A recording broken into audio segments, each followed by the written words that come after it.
उपासक उपासकों और कार्य बच्चों, लाइट वेट ठीक नहीं है, राम बंधुओं, गिर जाएगा उसका लाइन तो तुम्हारा अभी जाएगा, जो मेरे से पूर्व वक्ता थे उन्होंने कहानी सुनाई और इस कहानी के साथ ही दूसरी एक कहानी मुझे एक जोश आ गया कि मैं भी क्यों ना एक कहानी ऐसी सुना दूं। तो देखिए, मित्रता बहुत बड़ी चीज होती है। एक भौरा जो फूल पे बैठता है और एक गुबरीला जो गोबर खाता है, गोबर पे रहता है। इत्तेफाक उन दोनों की दोस्ती हो जाती है। दोस्ती के बाद जो भौरा था फूल का, वो कहने लगा कि भाई आज मेरे साथ चल, भाई आवाज कम होगी, मेरे साथ चल, आज मैं तुझे सैर कराता हूं, दावत खिलाता हूं, पार्टी देता हूं आपको। उसने पहले आनाकानी की, लेकिन फिर भौरा जो है वो उसको लेके चला गया। जो गोबर का गुबरीला था, जो गोबर में रहता था।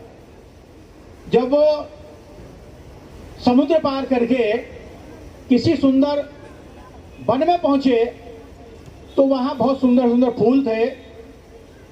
तो वो फूल पर उसको बिठा दिया।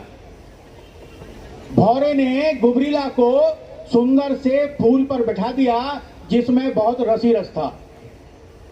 शाम को फिर भौरा आया और उससे पूछा कि भाई कैसा आनंद आया।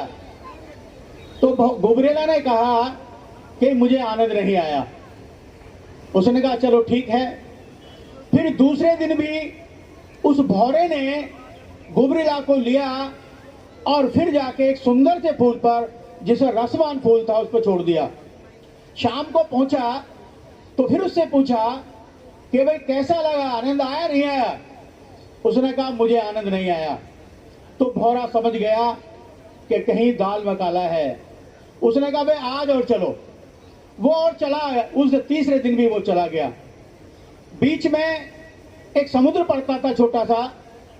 उस भौरे ने उस गुबरीला को पकड़ा और पकड़ करके उसको डुबकी लगाई पानी में, बहुत सारी डुबकी लगाई।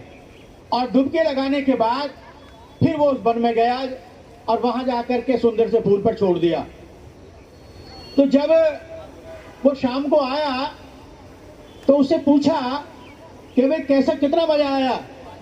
तो भौरे ने कहा भाई बहुत मजा आया, बहुत अच्छा लगा। और वहीं उनको दीक्षा तो दिला करके वहीं इनको सर्टिफिकेट प्रदान कर देंगे। गोबर का जो अगर वो नहीं गुबरीला आए था तो हमारी बात के को दिमाग में, मुंह में, आंख में, सब में गोबर भरा हुआ था, तब तक फूलों का रस उसको पसंद नहीं आया।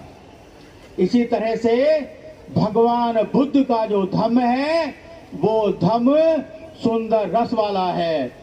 और जिसमें तुम जी रहे हो, जो आज तक हमारे बुजुर्ग जिए, वो गोबर जैसा है, नाशवान है, आडंबर है, काल्पनिक है। जब तक आप उनको नहीं छोड़ोगे तब तक बौद्ध धर्म का सचेत, बौद्ध धर्म का हिसाब, उसमें आनंद आपको नहीं दिखाई देगा। तो ये एक कहानी थी। उसके बाद जो हमारे वक्ता जी ने कहा, एक धम्मबंधु में आपको और बताना चाहूंगा। आज के दिन बाबा साहब डॉक्टर बी.आर. अम्बेडकर ने सबसे पहले हमें 3 वो दिए सिद्धांत। शिक्षित बनो, संकित रहो, संघर्ष करो। शिक्षित बनो का मतलब हम शिक्षित बनो कह देते हैं उसको, लेकिन शिक्षित बनो नहीं, टू एजुकेट। टू एजुकेट का मतलब होता है शिक्षित बनाओ। बनाए से मतलब है हमारा कि हम शिक्षित बनाएं, अपने परिवार को बनाएं, पड़ोसी को बनाएं, सबको बनाएं। संगठित रहो, संघर्ष करो।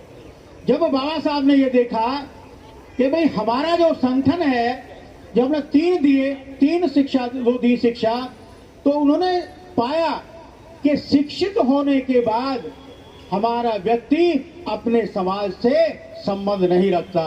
ऑफिसर बन जाने के बाद जो हमारा समाज होता है उसकी अच्छाई बुराई को नहीं सोचता। तो बाबा साहब ने कुछ दिन आजमाने के बाद इसको भी छोड़ दिया। फिर बाबा साहब ने एक प्रैक्टिकल दूसरा किया। फिर उन्होंने कहा कि हो सकता है एक एमएलए, एक एमपी बन करके लोकसभा, विधानसभा में जाए और जाकर के हमारी आवाज को उठाए। लेकिन उन्होंने यह भी देख लिया कि जो व्यक्ति विधान राज्यसभा में चला सभी लोग जाता बैठ है, जाइए। लोकसभा में चला जाता है, तो उस पार्टी का गुलाम हो जाता है, मानसिक गुलाम हो जाता है। अभी कितने सारे एग्जाम्पल सुने आपने, हाथरस का कांड आपने सुना, और कितने सारे आपने कांड सुने। इस कांडों को लेकर के जितने भी हमारे 110, 115, 25 जी एमपी बैठे हुए हैं, और इतने 3000 के करीब हमारे विधायक हैं, कोई बात भी उसको उठाने के लिए तैयार नहीं होता। तो बाबा साहब ने बहुत कुछ सोचा, और बहुत कुछ सोचने के बाद फिर उन्होंने कहा कि इनसे भी हमारा जो देश है, हमारा समाज है, वो नहीं सुधरा। तब बाबा साहब ने जो 1935 में प्रतिज्ञा ली थी, और प्रतिज्ञा ये थी कि मैं हिंदू धर्म में पैदा हुआ, ये मेरे बस की बात नहीं है, लेकिन ये मेरे बस की बात है कि मैं हिंदू धर्म में मरूंगा नहीं। तो इसी को ध्यान रखते हुए बाबा साहब ने इतने अरसे के बाद अशोक विजयदशमी इत्तेफाक से 14 अक्टूबर था, 14 अक्टूबर को नागपुर की भूमि में, पावन पवित्र नागपुर की भूमि में उन्होंने दीक्षा ली, और 10 लाख लोगों को दीक्षा दिलाई। नागपुर में क्यों ली दीक्षा? नागपुर में दीक्षा इसलिए ली क्योंकि नागपुर का जो क्षेत्र है, वहां नागा जाति के लोग रहते थे, जो शूद्र होते थे और भगवान बुद्ध के बहुत ही अनुयायी थे, बौद्धिस्ट थे, बुद्ध धर्म को मानने वाले थे। इसने बाबा साहब doctor B are Ambedkar ji ने नागपुर स्थान को चुना, और तब उन्होंने हमें 22 प्रतिज्ञाएं दी कि जब तक हमारा समाज इन 22 प्रतिज्ञाओं का पालन नहीं करेगा, जब इनको नहीं मानेगा, तब तक हम सुधरने वाले नहीं हैं। अभी हम होली दशहरा आता है तो दशहरा की गाते हैं, अशोक विजयदशमी आती है तो उसकी गाते हैं, अंबेडकर जयंती आती है तो जय जय भीम से सारा समझो कि पूरा भारत उछल जाता है, चमक जाता है, धाराओं से शोरगुल से हो जाता है। लेकिन जैसे ही 14 अप्रैल खत्म हो जाती है, तो खत्म होने के बाद फिर वही माता दुर्गे याद आती है, दशहरा याद आता है, होली और दिवाली याद आ जाती है। तो बाबा साहब ने जो कहा, 22 प्रतिज्ञा ली, उन 22 प्रतिज्ञाओं को हम लोग रिवीजन करेंगे, और हम आशा करेंगे आज के इस मंच से कि जिन लोगों ने भी दीक्षा ली है, सर्टिफिकेट मिले हैं, या आप सभी लोग 22 प्रतिज्ञाओं को अच्छी तरह से उनका पालन करेंगे और 22 प्रतिज्ञाओं को लेंगे। तो इसके साथ बात बहुत सारी है और कहानी है। बाबा साहब को जितना पढ़ोगे, जितना सुनोगे, वही बाबा साहब उतना ही हमें कम पड़ जाएगा। देखिए, कम से कम एक बात मैं कहनी चाहूंगा, जिस व्यक्ति ने बाबा साहब डॉक्टर बी आर अम्बेडकर की पूरी जीवनी को एक बार मन से पढ़ लिया है, 2 बार मन से पढ़ लिया है, वो बाबा फिर दोबारा किसी धर्म शास्त्र की धार्मिक किताब को पढ़ना पसंद नहीं करता, और वो बाबा साहब का पूरा अनुयायी हो जाता है। बाबा साहब ने अपने 4 बच्चे खो दिए, 4 बलिदान दे दिया। जवानी में ही उनकी पत्नी चली गई। किस लिए? किसके लिए? बाबा साहब ने सब जो किया वो हमारे लिए किया, और हम बाबा साहब को मानते हैं, लेकिन बाबा साहब की मानने को तैयार नहीं होते। एक छोटा सा और किस्सा बाबा साहब का सुनाऊं। बाबा साहब के जो पुत्र थे, सबसे बड़े, सबसे प्यारे पुत्र थे राज रतन। राज रतन बाबा साहब के सबसे प्यारे पुत्र थे, और वो चाहते थे कि आगे चल के मेरे बाद ये राज रतन ही इसको चलाए, इस मिशन को चलाए। लेकिन इत्तेफाक क्या हुआ, पैसे के अभाव में वो राज रतन भी बेचारा एक्सपायर हो गया। जब वो एक्सपायर हुआ तो बाबा साहब कोर्ट में थे। उनकी पत्नी ने उनको फोन किया, कहा कि बाबा साहब, आपका प्यारा बेटा जो है चला गया है। तो बाबा साहब तुरंत आए, और आने के बाद वहीं बैठ गए। जब लोगों ने कहा कि बाबा साहब इसकी कफन के लिए कपड़ा लाइए, तो बाबा साहब चुप रहे। दोबारा भी कहा कि बाबा साहब कफन के कपड़ा लाइए, तो कोई नहीं समझा। लेकिन माता रमाबाई समझ गई कि आज बाबा साहब की जेब खाली है। इतना बड़े होते हुए, इतनी शिक्षा प्राप्त करते हुए भी अपने पुत्र को कफन तक नहीं दे सके, ऐसे थे बाबा साहब बी आर अम्बेडकर। तो उन्होंने अपनी धोती में से कपड़ा फाड़ा और उनका लपेट करके दाह संस्कार किया। तो ऐसे बाबा साहब थे। तो हम बाबा साहब को तो नाम लेते हैं, जय जय भीम करते हैं, लेकिन बाबा साहब के नहीं मानते।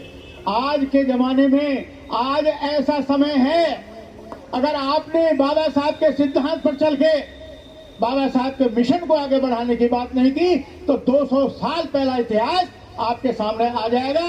ना आप शिक्षित होंगे, आप वही काम करेंगे जो काम 200 साल पहले हमारे पूर्वज करते थे।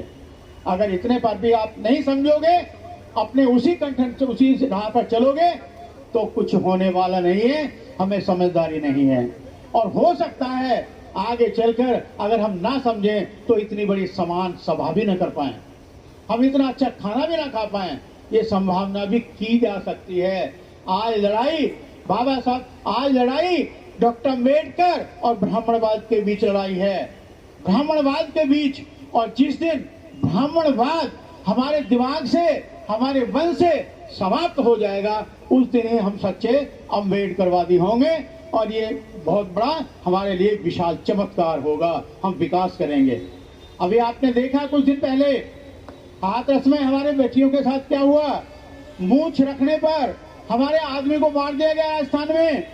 कोई गाली देता है, किसी को पेशाब पिला दिया जाता है, लेकिन उसका केस चलता है और आज तक करने वाले को सजा नहीं मिलती। तो ये क्यों है? क्योंकि आज पूर्ण रूप से ब्राह्मणवाद है और ब्राह्मणवाद हावी है। जबकि चाहे 85% हो या 80% हो, लेकिन जब तक हम ब्राह्मणवाद में भरे रहेंगे, अम्बेडकरवाद में नहीं आएंगे, तब तक हम जो है हमारा उद्धार नहीं हो सकता। इसीलिए समाज में पांच खंबे हैं, 5 खंबे, ब्राह्मणवाद के 5 खंबे हैं, 5 स्तर हैं। और उन 5 स्तरों को जब हम दूर नहीं करेंगे, उनका त्याग नहीं करेंगे, तब तक हमारा विकास होने वाला नहीं है। देखिए, आप मेहनत करते हैं, आपका बच्चा पढ़ता है, किसके कारण? संविधान के द्वारा, बाबा साहब के प्रयास के द्वारा। नौकरी लगती है, रिजर्वेशन होता है, किसके द्वारा? बाबा साहब के द्वारा, संविधान के द्वारा। लेकिन जब आपके बेटे की नौकरी लग जाती है तो मिठाई का डब्बा ब्राह्मण को देते हैं और फिर वैष्णो देवी जाकर के वहां पर प्रसाद चढ़ाते हैं, प्रसाद चढ़ाते हैं। तो ये बताइए, उस प्रसाद जो चढ़ा उसका क्या रोल है उसमें? ना तो रिजर्वेशन में उसका रोल है। इन्होंने तो हमें पढ़ने के रास्ते बंद कर दिए, जीना हमारा दुर्लभ कर दिया, कपड़े पहनने के लिए हमारा बंद कर दिया, नंगे रहने के लिए मजबूर कर दिया, झूठे खाने के लिए मजबूर किया। और आज हम बड़े दुख की बात कहना चाह रहे हैं कि आज वही लोग बाबा साहब के द्वारा शिक्षित, संविधान के द्वारा शिक्षित होकर रिजर्वेशन से नौकरी पा करके हम जो है वैष्णो देवी जाते हैं और वहां पूजा करते हैं। अभी नवरात्र चले हैं, 2-4% हमारे ऐसे लोग होंगे जो समझदार हैं जिन्होंने ये व्रत नहीं रखे, लेकिन 98% कम से कम 98-97% लोगों ने अभी नवरात्रि के व्रत रखे हैं। तो आप जब तक इस तरह से 2 नाव में पैर रखोगे, दोनों तरफ चलोगे, तो हमारे साथ भला होने वाला नहीं है।